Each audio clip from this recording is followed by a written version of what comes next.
जिस दिन आकाशवाणी हुई थी और आवाज ने पूछा था साहब श्री हरिनानंद जी से कि तुम क्या करते हो, उन्होंने कहा था मैं शिव का शिष्य बनाता हूँ। और लौकिक जीवन में उस समय वो डिप्टी कलेक्टर थे, लेकिन उनके मुंह से ये नहीं निकला कि मैं डिप्टी कलेक्टर हूँ, उनके मुंह से ये निकला कि मैं शिव शिष्य बनाता हूँ। कौन भारी था उनके मन पे? उनकी नौकरी, उनका पद, उनकी प्रसिद्धि नहीं, उनके मन पे भारी था कि मैं महादेव की बात करता हूँ, दूसरों को शिव का शिष्य बनाता हूँ। लेकिन तुम जो करते हो दूसरों को करने के लिए नहीं कह रहे हो, आवाज ने फिर से कहा। और साहब ने कहा कि हाँ ये बात तो सही है ना। शुरू में तो उन्होंने कहा कि नहीं नहीं मैं करता हूँ जो कहता हूँ, नहीं नहीं तुम नहीं कहते हो, बहुत लंबा चला। लेकिन ये तो हुआ ना कि जो वो करते थे वही उन्होंने हमको आपको करने के लिए कहा। आप ये मत सोचिएगा कि हम क्या कर सकेंगे, हमको क्या आता है। सिर्फ उनकी बात पे भरोसा करिए, जो उन्होंने कहा है उतना ही भर करिए, उससे ज़्यादा कुछ करने की ज़रूरत नहीं। शिव की शिष्यता में इससे ज़्यादा कुछ करने की ज़रूरत नहीं। बस आप इतना भर करिए कि भैया हमको जो आता है सो मैंने आपको बताया, आप भी दूसरे को कहिएगा। महादेव से दया मांगिए, महादेव की चर्चा थोड़ा कर लीजिएगा और महादेव को प्रणाम कर लीजिएगा। जैसा आएगा वैसा ही कर लीजिएगा।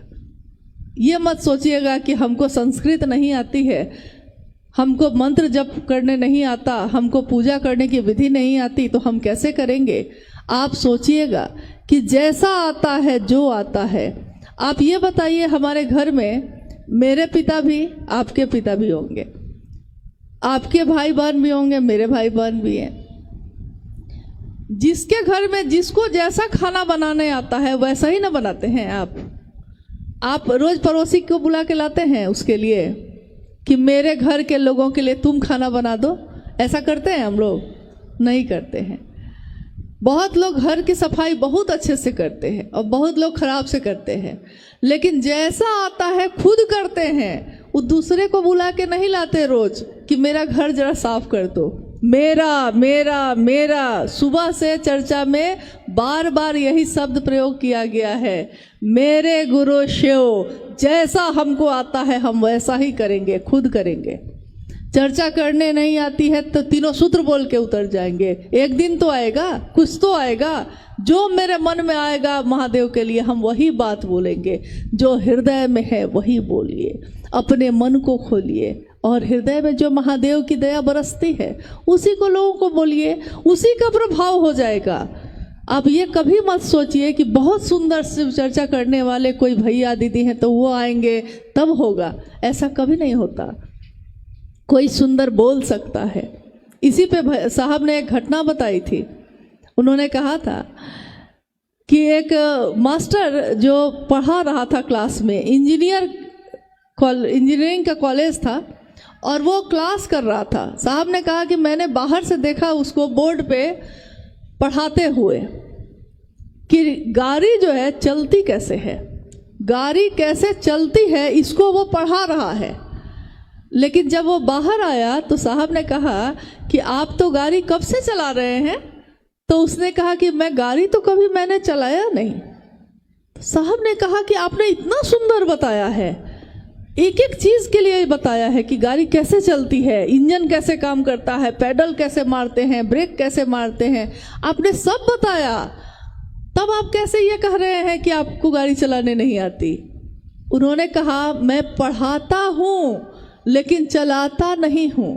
तो साहब ने उस दिन कहा कि उस घटना के बाद मैंने सीखा कि कोई ज़रूरी नहीं है कि कोई शिव चर्चा बहुत सुंदर करता है तो वो शिव का शिष्य भी होगा। हो सकता है वो सिखाता होगा अच्छा, लेकिन सीखता नहीं होगा अच्छा, ये हो सकता है। इसलिए कभी भी इस बात के भरोसे बहुत नहीं रहना है हम लोग को कि कौन बहुत अच्छा बोलता है, कौन बहुत अच्छा। जैसा आता है हम खुद करेंगे। तो आज के इस कार्यक्रम में आप सबों से ये वादा लेना चाहते हैं, अगर आप दे सकते हैं तो। साहब ने कभी कुछ नहीं मांगा किसी से, अपने पूरे जीवन में पान की एक खिल्ली भी नहीं खाई। और मांगा भी तो क्या मांगा, मांगा, कहा कि अगर मुझको दे सकते हो तो एक शिव का शिष्य देना। शिव शिष्यता की घोषणा जहाँ भी होती है, साहब की उपस्थिति वहाँ होती ही होती है, क्योंकि शिव के शिष्यता में उनके प्राण बसते हैं। हमारे साहब ने हम सबके जीवन की दशा और दिशा को बदल दिया। हम उनको कुछ नहीं दे सके, हमारे पास कुछ नहीं था, हम क्या दे सकते थे, लेकिन उन्होंने जो करुणा बरसाई है, उस करुणा का कोई हिसाब नहीं। माँ की ममता का कोई कर्ज नहीं उतारा जा सकता। और शिव की शिष्यता का दान जिसने दिया हो, उसके बदले में शिव का ही दान दे दिया। उसके बदले में हम लोग उनको क्या दे सके, कुछ भी नहीं। हम अगर सोचते हैं कि वो शरीर में होते तो ऐसा होता कि सब ठीक होता, नहीं। शरीर में रहने पे भी जो गड़बड़ थे उस समय भी गड़बड़ थे, आज भी हैं। जो सही थे उस समय भी सही थे, आज भी हैं और हमेशा रहेंगे। शिव के शिष्यता की मूल धारा हमेशा पावन है, पावन ही रहेगी। रास्ते की गंदगियां उसमें शामिल होंगी, लेकिन उन गंदगियों से इस पावन मूल धारा पे कोई प्रभाव नहीं पड़ेगा। शिव कैसे से अपने साहब और दीदी की उंगली थामे, अपने साहब और दीदी के संकल्प को बार बार याद करते हुए अपने गुरु शिव की महिमा का गान अपने इस जीवन में पल प्रतिपल करते ही रहेंगे।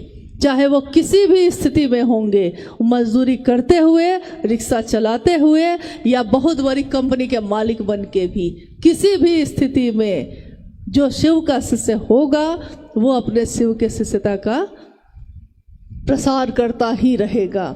ये कभी बंद नहीं होगा। और किसी के लाख चाहने से भी ये कारवां अब कहाँ रुकना है।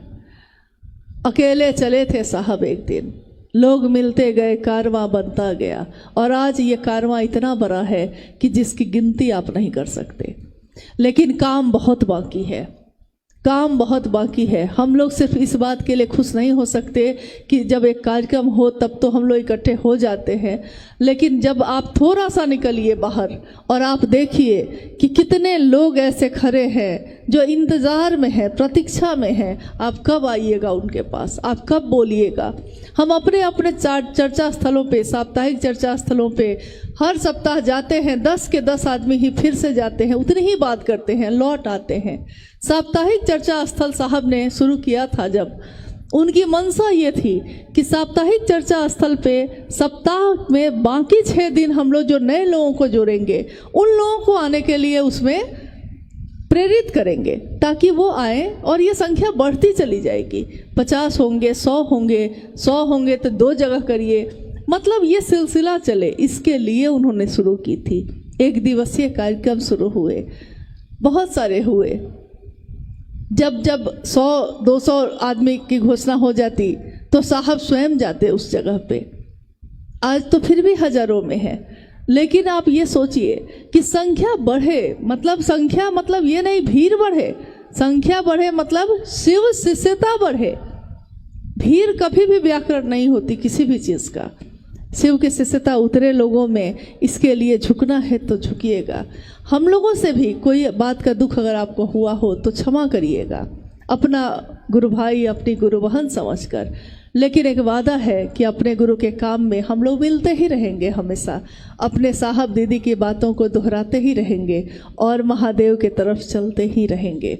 इसमें गति है, इसमें मंजिल है और इसमें बल है, क्योंकि आदेश गुरु का स्वयं है।